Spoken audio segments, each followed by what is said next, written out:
All right, yes indeed, it is time once again for another Chicago Bears pregame show right here on the Kanika Sports Channel. And today we are, of course, looking forward to round 2 versus our arch rivals, the Green Bay Packers, our rivals to the north. Yes indeed, we have round 2 at Soldier Field this Saturday. Wow, Saturday football. Saturday. That's right. You heard me correct. Saturday. We are not playing on Sunday this week. So, you know, we had some technical difficulties yesterday, Nika. We wanted to get this show in the can yesterday and out already by this morning. But unfortunately, the technology gods were not smiling upon us yesterday. No. And things went wayward very quickly. But here we are. We are figuring out a way to get this show in front of you for this weekend, because this is the most important game in the long time for the Bears, at least since 2018, certainly of this season, certainly of the Caleb Williams era, the Ben Johnson era. All these are true. Absolutely. Today, we are going to be breaking down this matchup against the Green Bay Packers, and we are going to be looking at some injuries, lots of injuries on both sides for this matchup. Unfortunately, we've got Kenny's Keys to Victory. That's me. And we are going to be looking at the odds and the ends in this matchup. What are the poly markets and Las Vegas saying about this matchup ahead of time? I heard some interesting takes about this, by the way. Okay. Anyways, but first, if this is your first time here, please do us a favor. Like this video, subscribe to our channel, and ring that bell for our mascot, Freckles, a.k.a. Frexy. She is the #1 Bears fan out there as far as dogs go. I promise you that. She can't wait till tomorrow. She cannot wait. She told me that when she got up this morning. Is it Saturday yet? Sorry, Frexy. One more day, baby. All right, Nika. Well, here we are again. It feels like deja vu all over again. The Bears are playing the Packers, and the NFC North is on the line. The Bears are ahead. This is like a repeat of 2 weeks ago. Yeah, the loser will no longer be in first place. Of course, and it's take 2. It is, and yet so many things have changed in this NFL landscape since then. Every week has been almost monumental, and this week it's even more so. It promises no different. Mm-hmm. And we already got it started last night, actually, we should say, with a huge late come from behind victory for your Seattle Seahawks, everybody. I did not have this on my bingo card when I dozed off last night. And so I woke up to a pleasant surprise this morning to see that 38-37 victory. Now, kudos to the Seattle Seahawks for going for 2. Yes. At the end of this game and just sticking it to the Rams. No ties. No. Mm-mm. Man, doesn't Green Bay regret how they tied Dallas earlier this year because of how lopsided it's now made? Yeah. It's like having a 6.5 point spread, you know? The Packers are permanently stuck on that half. Yep. So it makes a difference when the season comes down. But kudos again and for beating the Rams. I mean, what a great game.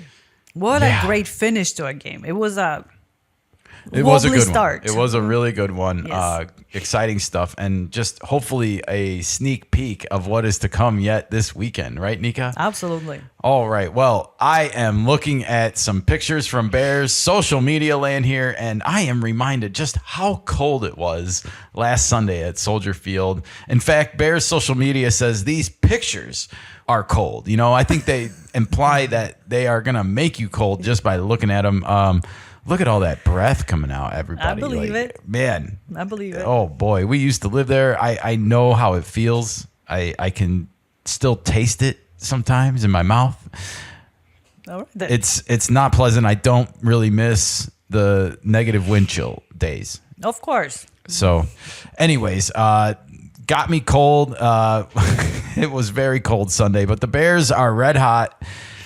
Even since they lost that Packer game, they've won, I believe, 6 out of 7 games. So you doing pretty damn good.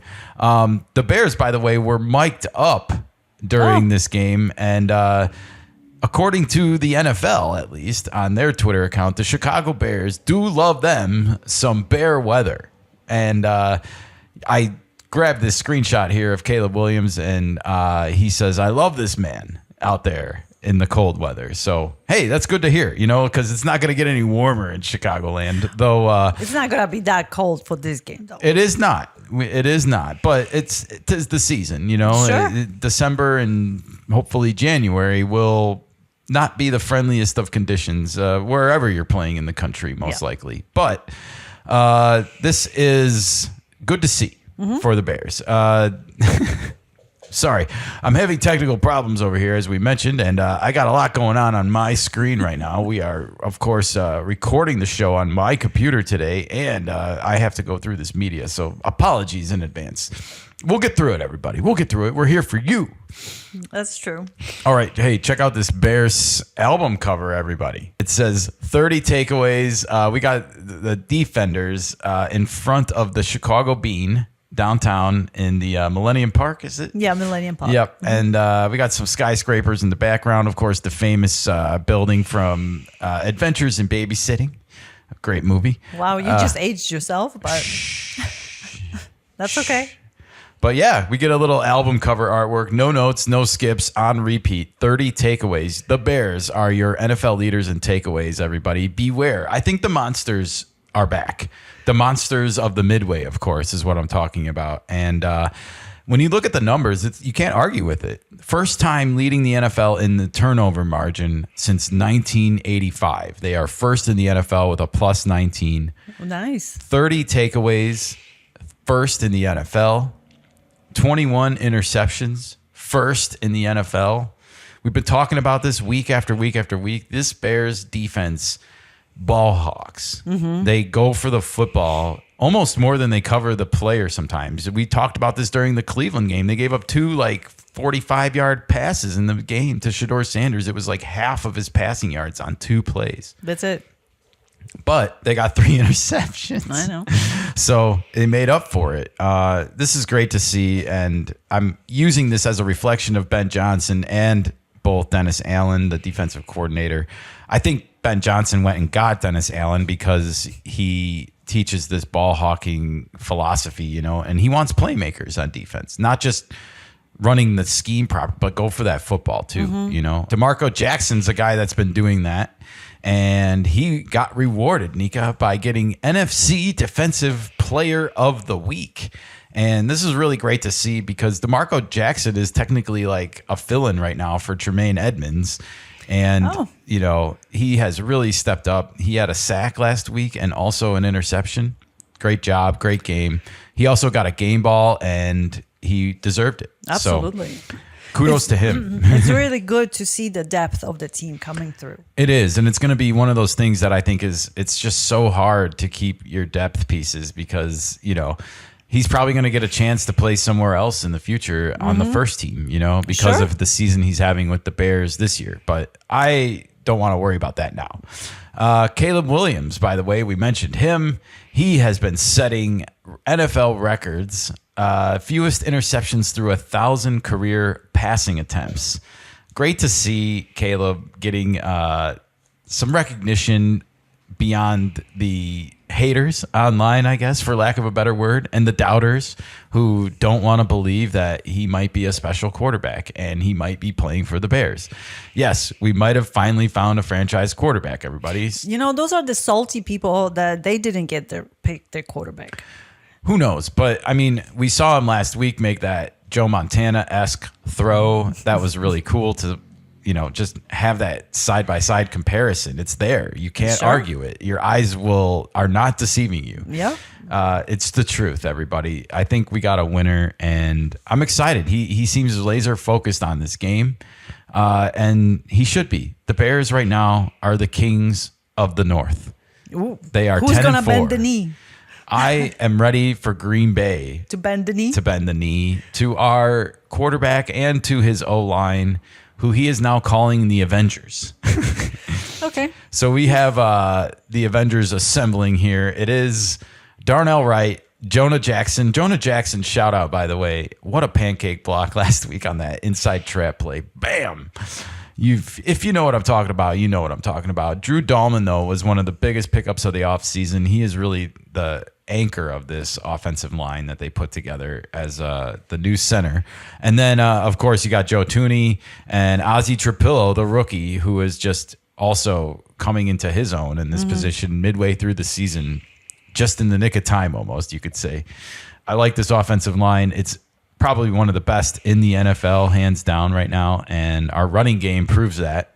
So I'm excited to see what the Bears are going to do in this matchup against the Packers for the second time, because I want to remind everyone we won the second half of that first game. Even though we didn't come out winners at the end of the scoreboard, we won 18-14 in the second half of that game, and I hope we can bring some of that into this matchup, along with the domination that we did last weekend against the Browns. But if you look here, we got other key matchups around the league, Nika, this week. We of course, talked about the Rams and Seahawks, the implications of that. The Seahawks are now the number one team in the NFC.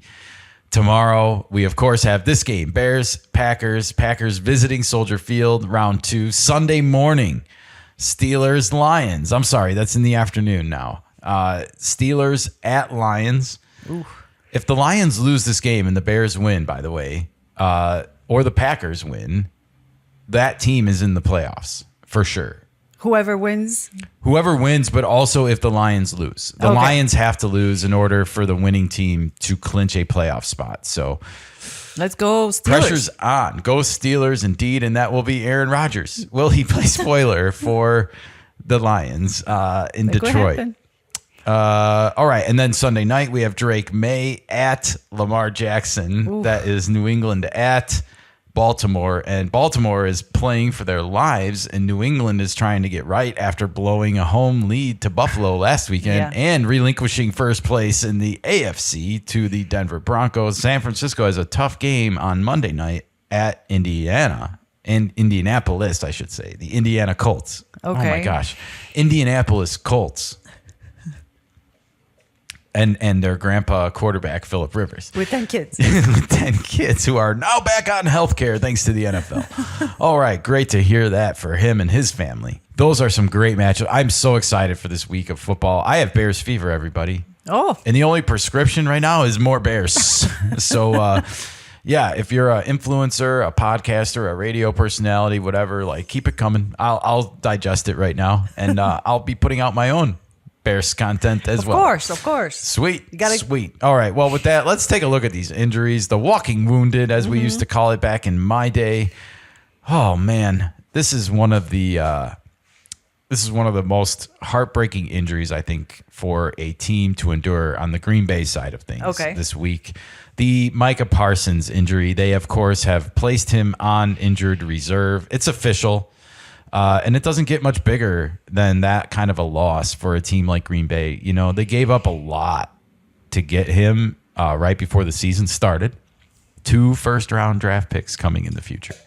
And that shows you just how valuable of a player he's looked at by the rest of the league, even, that they had to give that up to get him. And yet, now they must go on without him. We're going to talk about this later in the keys to the game, but this, it's so interesting to see how this is going to affect Green Bay as a team. And I think we'll see very early on how this is going to affect them on the field, because we haven't gotten to see that yet. We've seen them, of course, lose in Denver last week. They did not play well after Micah Parsons and Christian Watson went out of that game. Christian Watson, now, the good news for the Packers is that he's been limited in practice, but he is questionable going into this game. I think he's probably going to play. Most likely. So that's kind of surprising to me, considering he left the Denver game in an ambulance, but that just goes to show you sometimes that they play it safe. And, you know, it's better to be safe than sorry if it's a body injury in the NFL. However, the Packers are not out of the woods, Nika. They have a lot of other big injuries and questions heading into this game. I counted this morning, there are 10 players questionable heading into this game. On the Packers. Josh Jacobs is one of them. Their starting running back, who's a beast. And he was a beast in that Bears game at a couple moments recently. He didn't practice all week. He's questionable going into this game. Oh, wow. That if he did not play, that would be a big loss for the Packers in their Well, running game. there's your reasoning for a lot of people putting Green Bay lower in the power ranking because of those injuries. Zach Tom, offensive lineman, huge protection. Yeah. He's out, it looks like. He's questionable right now in the injury report, but he is not practiced. Evan Williams, starting safety, out. He hasn't practiced all week.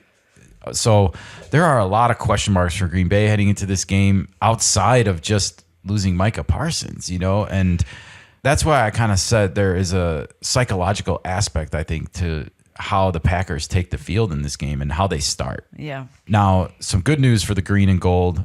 Jaden Reed, Matthew Golden, Dontavian Wicks. It looks like they're all probably going to play, and they are the wide receiver weapons that Jordan Love can use to pick us apart. So got to be careful out there if you're a Bears fan. Don't celebrate. Don't take any injury report for granted. Don't think that just because some people aren't going to be in there that you're just guaranteed to win this game. Yeah. So, all right. Well, for the Bears, we have our own problems to deal with, and that's why I was saying earlier this week we don't feel sorry for our opponents once the game starts, because we have our own problems. Of course. There's huge concerns at wide receiver coming into this game. Luther Burden III and Roma Dunze both are out. They've been ruled out already. That's awful. Not even questionable. Not Just even out. they're just out. And I hope that they are both going to be able to get right in time to make a run in this playoffs. We definitely will need them. However, Ben Johnson does seem to feel confident that we have depth at the wide receiver position, and so hopefully he's right about that. We do have Alameda Zaccheaus. We do have Devin Duvernay, who has been huge in the return game, if you'll know, this year. But he also caught some passes in Green Bay. I think he caught that touchdown pass that was how did he catch that? One of them that Caleb threw. So, yeah, we have some pieces to play with, and it's up to Caleb. Now, we also have some question marks with some other offensive players, though. Cole Kmet and DeAndre Swift have both been limited in practice and are questionable heading into this game. Now, I haven't heard any alarm bells going off about either player not playing in this game, so I would expect them to play. Okay. But damn, if one of them doesn't play, that would really put us in a precarious spot. Ben Johnson loves to run 2 or 3 tight ends sometimes, and he also loves to split the carries with the running backs. So, and putting it on to Kyle Monungai's shoulders as a rookie against the Packers in your most important game of the season, that's a Tough one to that's swallow. a tall ask. I'm Yeah. not saying he's not up for the job, though. He's No. shown me that he's a baller out there. He can definitely do it, but just on one player's shoulder, that's not very Yeah. good. Yeah, so hopefully both of those guys play just to give us more weapons on Yes. offense with Rome and Luther Burden definitely out. Any more losses on the offense, and it's going to be man, where are we going to find openings to throw the ball? Let's get to some good news for the Bears. Tremaine Edmonds, linebacker, he has opened his practice window. He can return basically at any time. He's been activated. Okay. So no word on whether or not he's going to play for sure. He's also listed as questionable, but just good to see him getting healthy up for this final stretch run. I mean, yes, we have the Packers this week, and I don't want to look past it, but we also have the 49ers and the Lions lurking, and this is a huge test for the Bears. Right now, it's almost like a pre-playoffs going into the playoffs, if you will, because all 3 of these teams are either in the playoffs or on the bubble. Yes. It's a good test right now to show that we belong, and I expect the Bears to get it done. I do. And with that said, let's talk about how they can get it done, Nika. Let's talk about Kenny's keys to victory. That's me, everybody. And no graphics yet. I do apologize, but we had some technical difficulties, as I mentioned. We are down a computer, everybody. Don't worry, it will be rectified shortly. But yeah, no graphics yet for Kenny's keys to victory. That's me. But that doesn't mean I don't have good keys to the game, Nika. All right. What are the keys? Well, the first key to this game is going to be for me to weather the initial surge by the Packers, who, like we said, are without Micah Parsons and possibly a handful of other key important players on their team. They're going to come out pumped and amped up. Most regardless. likely, yes. Maybe with a bone to pick or something to prove in a way. Well, we're not down fighting. and out of yet just because we had these injuries, even though everyone in the media is saying they're down and out. I even saw Tom Brady put the Bears ahead of the Packers on his power rankings this week. And I was like, this is too soon. It's I a would little like us to premature. beat them first before we leapdog them. Yeah. They can use this now as bulletin board material. And so be ready for this surge. Now, the Bears do have the crowd on their side, so it's really important to keep them engaged early on in this game.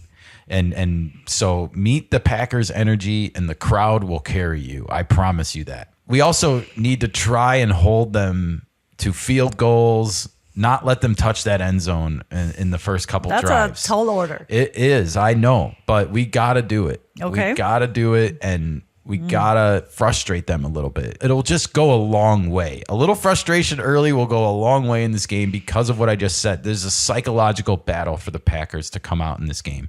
And I feel like the Rocky 3 strategy is the way to go. You got to just go out there, weather the storm, take some punches, but don't let them knock you down. Don't let them scratch that end zone. And they're going to lose all of their adrenaline at some point, and they're not going to be able to get hit by this offensive line, and we're going to be able to dominate and control up front, which is key number 2. Okay. We need to control the clock with the ground game. We've been doing such an awesome job at it. It's almost natural. It feels silly to say it out loud almost that, of course, that's a key. That's our team. Wow. But yeah, we got to do it, And then along with that, Caleb needs to make plays on third down. That's really what it's all about is keeping those chains moving. And it doesn't matter if it's by a yard or by 10 yards or whatever, we don't need to hit home runs. We need to keep the sticks moving, and that will play into this bend and then break philosophy that I'm putting on the Packers in this game, because I do think we can break them. You just have to be patient and meet their energy. Play your brand of football. Yes. That's all we you have to do. Yes. We are a running team that sets up beautiful play action for our number 18, and he can do great things with that when he rolls out to the left or to the right. We've all seen it. It's impressive. Along with this, we need to find creative ways to put pressure on Jordan Love. He's too good of a quarterback. And if he has time back there, I don't care who's out there running routes. You could put Brett Favre probably out there running routes for him, and he would get open eventually. True. And so we have to figure this out, because the Bears have, not been getting to the quarterback, especially against some of the better offensive lines in the league. It would be really good to try and confuse some of these fill-ins for the Packers that are playing offensive line potentially, and confuse them early. And then you can keep confusing them maybe. Okay. And so that's what I would do if I was. I would disguise some coverages. I would send some blitzes and be like, are they communicating correctly? Are they able to pick it up, or should we keep sending people from different directions and confusing them? And that's something I would do, because A, we haven't been getting pressure on the quarterback, and B, like I said, this guy's too good, and they have these fill-ins playing. So let's see where they're at. Let's Exploit see where that. they're at. Mm-hmm. And along with that, the turnovers that we do get are really nice. Don't get me wrong, but Love needs to be forced into them. He's not the kind of guy that's just going to sit back there and throw up an interception most of the time. He did against the first game against us, which I was shocked in the first quarter. But the rest of the game, he was on. So it's up to us to find ways to put pressure on him and make this happen.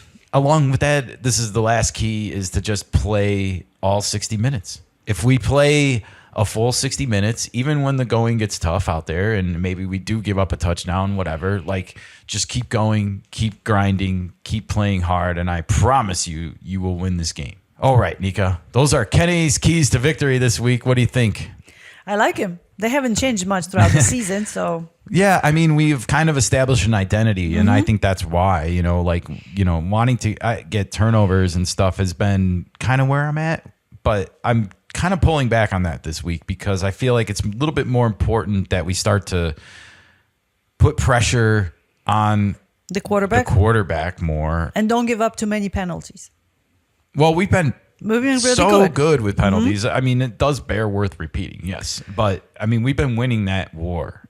And I think we will continue to win. Caleb has such a good command of the line of scrimmage right now. It's such an underrated part, I think, of his game and how much it's improved. Okay. Is just how much of a command he has of the offense, of the line of scrimmage. And that's why the Bears are committing less procedural penalties, is because their quarterback is commanding them. And they are listening. They are locked in together as a team, great. as a unit. All right, Nika. Well, we've looked at some of the numbers. We've looked at some of the keys. Let's see what Vegas and the poly markets are saying ahead of this one. Vegas says that right now, the Packers by 1.5. And I don't know if that line has changed at all this morning, actually. But this was yesterday and yesterday's show, so I apologize. But Vegas says the Packers by 1.5, which is really nothing. It's obviously less than a safety, not even a field goal here. And then you have the over-under at 46.5. And, I'm going to go higher here because the weather is not supposed to be 5 degrees tomorrow. It's supposed to be more around 40. Okay. And we saw the Bears play a really great offensive game against a tough defense, Cleveland, last week in frigid, freezing, cold conditions. It was damn cold. It was. Even though it was sunny. And the poly market lines are actually kind of split mostly down the middle here. The straight up money is 50-50. Ooh. 50-50. Wow. Just on a matchup. We rarely see this. The point spread at 1.5 is favoring the Bears, 55-48. It seems pretty close, but more money is going on the Bears. Let's talk about that over, though. 46.5. I'm going over. I mean, 24-23 seems like a low score for this game, doesn't it? It does. It really does. Yeah, I'm with you on the going over. Yeah. I feel like it might be higher scoring game as a total. I'm going to go over, and I'm going to say if it for some reason doesn't go over, it's going to be the Packers' fault. I feel like they're going to be the ones that just lose their steam at some point during the game. If the Bears execute Kenny's keys to victory, which they should, then the Packers at some point might just get beaten, you know, and it's going to be a tough one for them. I will not deny that. Having said all this, Nico, how do you think that this game is going to go? Well, if I go higher, I would say maybe over 30, 34, 30, 34, 27. Interesting.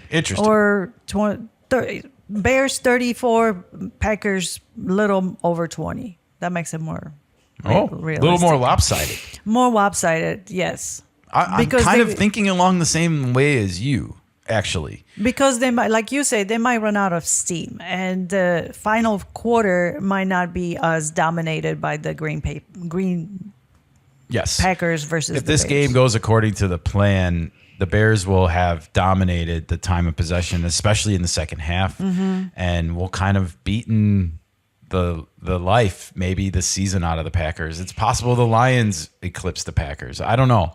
It's all There's mental so many game at that question point. marks for the Packers going into this game, and obviously it starts with Micah Parsons and continues downward with the wide receivers, but the offensive line and the running back Josh Jacobs. They got their work cut out for them, no doubt. We'll see what they are made out of. My prediction, though, is that it will not be a great day for the Green Bay Packers. The Bears will win a statement game 30-17. Wow. And Caleb Williams throws for over 250 yards and 2 touchdowns. The running game is going to go for 150 yards. We're going to break Green Bay's spirit and get 400 yards of total offense on them. And the Bears all but secure a spot to the playoffs. We wait and see how Detroit and Pittsburgh goes, but the Bears have higher aspirations. They can still win the NFC outright and get a first round bye, and they should definitely try and do that. But secondly, they want to win the NFC North, and this is the best way to do that. And boy, oh boy, would that be something, wouldn't it? Absolutely. A changing of the guard that no one had coming in the NFL. Not this year, at least. The coveted Green Bay, Detroit Lions teams would be trumped by Ben Johnson's Bears in year one. Yeah, nobody had that on the bingo card this year. So Yeah, the Bears are going to be the team, though, that I think gets closer to their average yards per game in this one. Like I said, weather is going to be closer to 40 degrees. I sense a newfound confidence amongst this Bears team after last week in the media, too. You know, like... Well, everybody's drinking this Kool-Aid right now. Yeah, we have a really solid football team, and we have, you know, I don't care what people want to say. This is still gravy. All of this is still gravy this year. Nobody had this on their bingo card, so you can't call it anything other than gravy. I'm sorry. You can't just retroactively change what it is. I just hope the people are actually not lowering their expectations because of it. The Bears have a really, really solid football team right now. They do. And yet their future is uncertain. They could totally miss the playoffs, and that's what I think makes this so nerve-wracking. And yet I just sense newfound confidence amongst them. You know, like when that reporter challenged Caleb, like, should you have made that throw? And he said, I can make any throw. Like, that's a great answer. Good. Absolutely. Yes, keep throwing. Like in Spaceballs, keep firing. Yes, keep firing, Caleb. Keep firing. Just don't get too overconfident and cocky because the karma will come and claim you back. And I think the fact that the Bears have some key injuries will help keep them focused. We don't have nearly the impactful injuries that Green Bay has, but everybody's injuries are impacting them in different ways, you know? Sure. So, look, the Packers need this win. The Bears, though, need this win. They need to turn that corner as a team. Otherwise, as a franchise, you know, because once you knock on the door, you want to break the door down. Otherwise, you're just going to be left knocking again the next year and the next year and the next year until you do knock the door down. And what if you never knock the door down then? You know, like that's why I want to see it happen now. Is like, let's get it over with. Let's rip the Band-Aid off. This is the perfect opportunity to do so. I agree. And I sense Ben Johnson also knows this, you know, and it's no coincidence that the Bears are playing right now some of the best football of the season that I've seen them play. And I expect that will continue this Saturday night. And that's why I expect the Bears to win this game soundly. The Bears. The Bears. All right, everybody, let us know what you think is going to happen in this one below. Let's go for it. Let's go, baby.